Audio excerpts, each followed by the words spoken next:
Thanks to the organizers for inviting Bureau of Energy Efficiency for this session. The role of BE, particularly I'm going to talk about the green hydrogen mission in India and the role of BE, Bureau of Energy Efficiency, into that mission. So, in the advances in hydrogen value chain, particularly the value chain of the hydrogen is linked with the production, transport, storage, and consumption.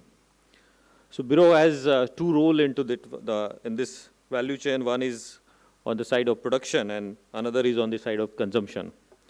So, before moving, many of the people may not be aware about Bureau, so I just want to be slightly talked about Bureau, and then I think we'll move about the Energy Conservation Act and the provisions and the role of regulatory body as a bureau for the green hydrogen promotion.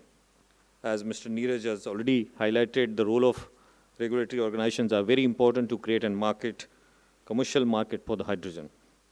So, Bureau is set up under the provisions of Energy Conservation Act in 2003, and we are running a lot of very popular energy efficiency programs in India.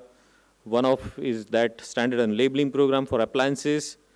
We also have a program for large energy intensive industries like called Perform, Achieve and Trade Scheme, and it is also a very popular and first of its kind program in the world, which is based on energy saving certificates. Then we also run a lot of demand side management program, and you may be also recognize the Ujala is the one of the program through which LED lamps have been, the market has been transformed, and Honorable PM has also appreciated this program in many times. Then we have a building codes. We are promoting the energy conservation building codes. We are also running the certificate for energy auditor and managers. This is the entire journey of BE since last 2003 to 2020. We are able to bring down the energy intensity of our economy from 0.37 to 0.20. Bureau is also doing the impact assessment of all activities every year, and this is the impact of the last financial year, 21-22. We have saved around 250 billion unit of electricity by all this energy efficiency measures with the thermal energy of around 24 million tons of oil equivalent, which is a costing, which having a worth of 1,60,000 crore rupees. And this energy could save CO2 emission of around 280 million tons of CO2. So I'll just skip this slide. You all are aware about the Panchamrit. The Government of India has announced, particularly our Honorable PM has announced about it in the Glasgow. And these are our enhanced NDC targets. We committed to set up the non-fossil based energy capacity of 500 gigawatt by 2030. We will meet our 50% installed power capacity from non-fossil based energy by 2030. We will also reduce additional 1 billion tons of CO2 by 2030. And importantly, our emission intensity of economy will be bring down by 45%. Earlier the target was 33%, now it is 45% from the base year of 2005. And the one more important target is that by 2070, India will achieve the target of net zero emission. So in this all NDCs, the role of green hydrogen is very important if we have to achieve all these announcements, and particularly in terms of net zero emissions, we need to have green hydrogen on board. So Bureau has also prepared a plan to achieve this 45% emission intensity reduction as directed by PMO, and there are the two important aspect. One is from power generation side, particularly from RE, we will achieve around 731 million tons of CO2 emission reduction by 2030. And from energy efficiency side, we will achieve 740. So this could be able to achieve around the target which is being set of 1 billion ton as well as 45% emission reduction. So the role of industries into the energy efficiency is significant. Around 312 million tons will come from energy efficiency initiatives alone. So the PAT program, as I said, it is a first of its kind program, Perform, Achieve, Trade scheme, and it is implemented in more than 13 sectors as on date, and more than 1,399 industries have been covered. This is the impact of the PAT scheme alone. In the last 10 years' time, we saved 24.5 million tons of oil equivalent, which is having a worth of more than 40,000 crore rupees, and the industries have invested more than 75,000 crore rupees to achieve this target. Now, the Energy Conservation Act was amended recently. You may be aware about it.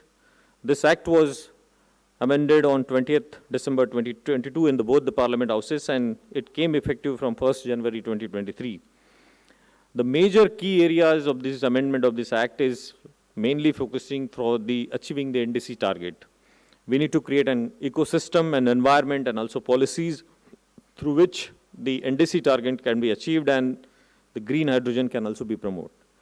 So one key area is the government is get empowered to give the target as well as give the norms as well as to promote the non-fossil based sources of usage in industries, particularly hydrogen and renewable. Government is also empowered to set up our own India's carbon market, domestic carbon market under the provisions of this act. The building codes has been also changed. Earlier it was limited to energy conservation, now it is to be including sustainable building code, including all the aspect of the environment. So, role of this hydrogen, after amendment of this act, we sort in two ways. One is into the electrification and another is hard to abate sectors, particularly the sectors where the heat is being used from the fossil fuels, like refineries, fertilizers, steel, chemical and transportation. So for refineries, particularly the consumption of grey hydrogen for removing the sulfur, for fertilizer, for producing the ammonia, and for steel again, as an energy as well as feedstock. In chemicals, it can be also used as feedstock and as energy. And in transportation, it will be used as fuel. So this is the green hydrogen consumption right now, 6 million tons per year, this India's total consumption. And it is maximum, it is being produced from the natural gas.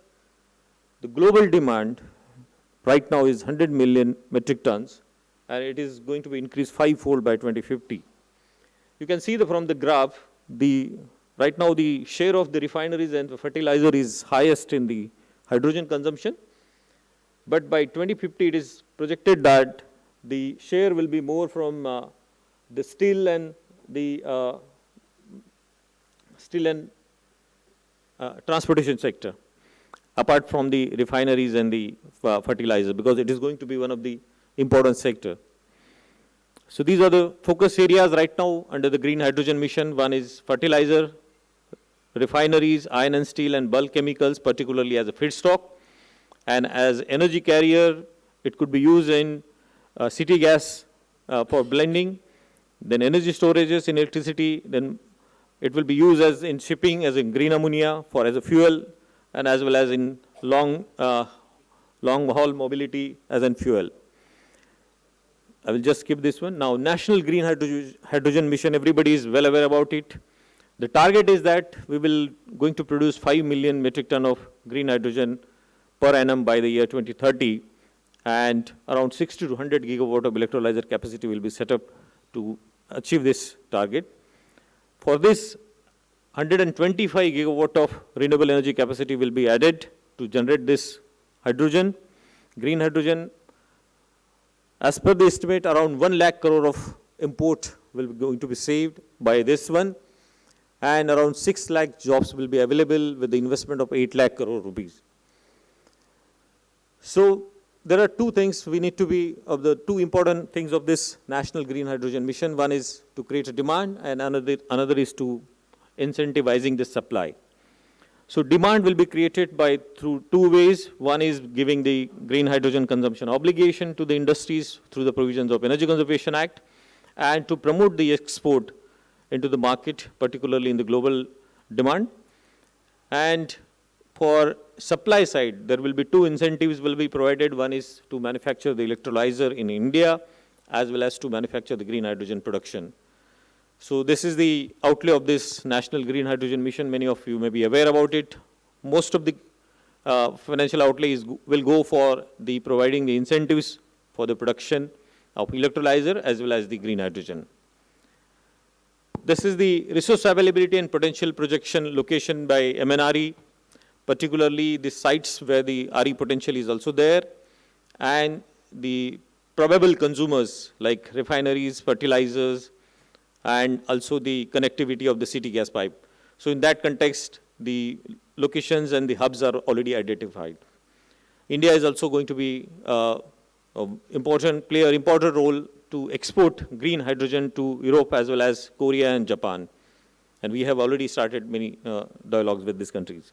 As I said, the amendment to the Energy Conservation Act will definitely going to help in promoting the green hydrogen. And, sorry, yeah. Can you wrap it up, Milind Deore? I think, sorry, it's going. Can you please see that one? Which is the back button?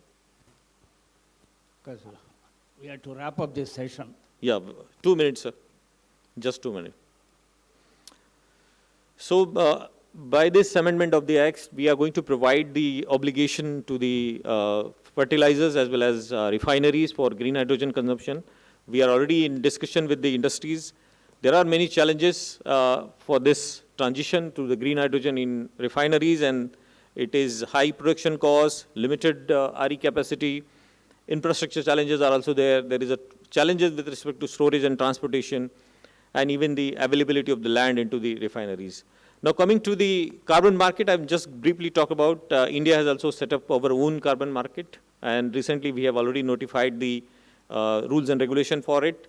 Right now, there are this is the mechanism of this carbon market in India. Bureau is going to be an administrator for that one, and the registry will be the Grid Controller of India, and again, Ministry of Environment and Ministry of Power will be chairing a joint committee for implementing this entire program. We are estimating that this carbon mechanism in India will definitely going to help the promotion of the green hydrogen consumption as well as the generation, and it will create an around 8,000 to 10,000 crore market by the next couple of years. So as I said, Bureau has a two role. One is inside of production to provide the verification of the green hydrogen. Bureau will also play as a role of verifying agency who will certify the green hydrogen generation. And on the consumption side, we are going to put consumption obligation to the industries, starting with refineries and fertilizer, and then we are going to monitor and also enforce as per the provisions of the Energy Conservation Act. With this, I thank you for your listening, and questions can be invited. Thank you so much. Thank you.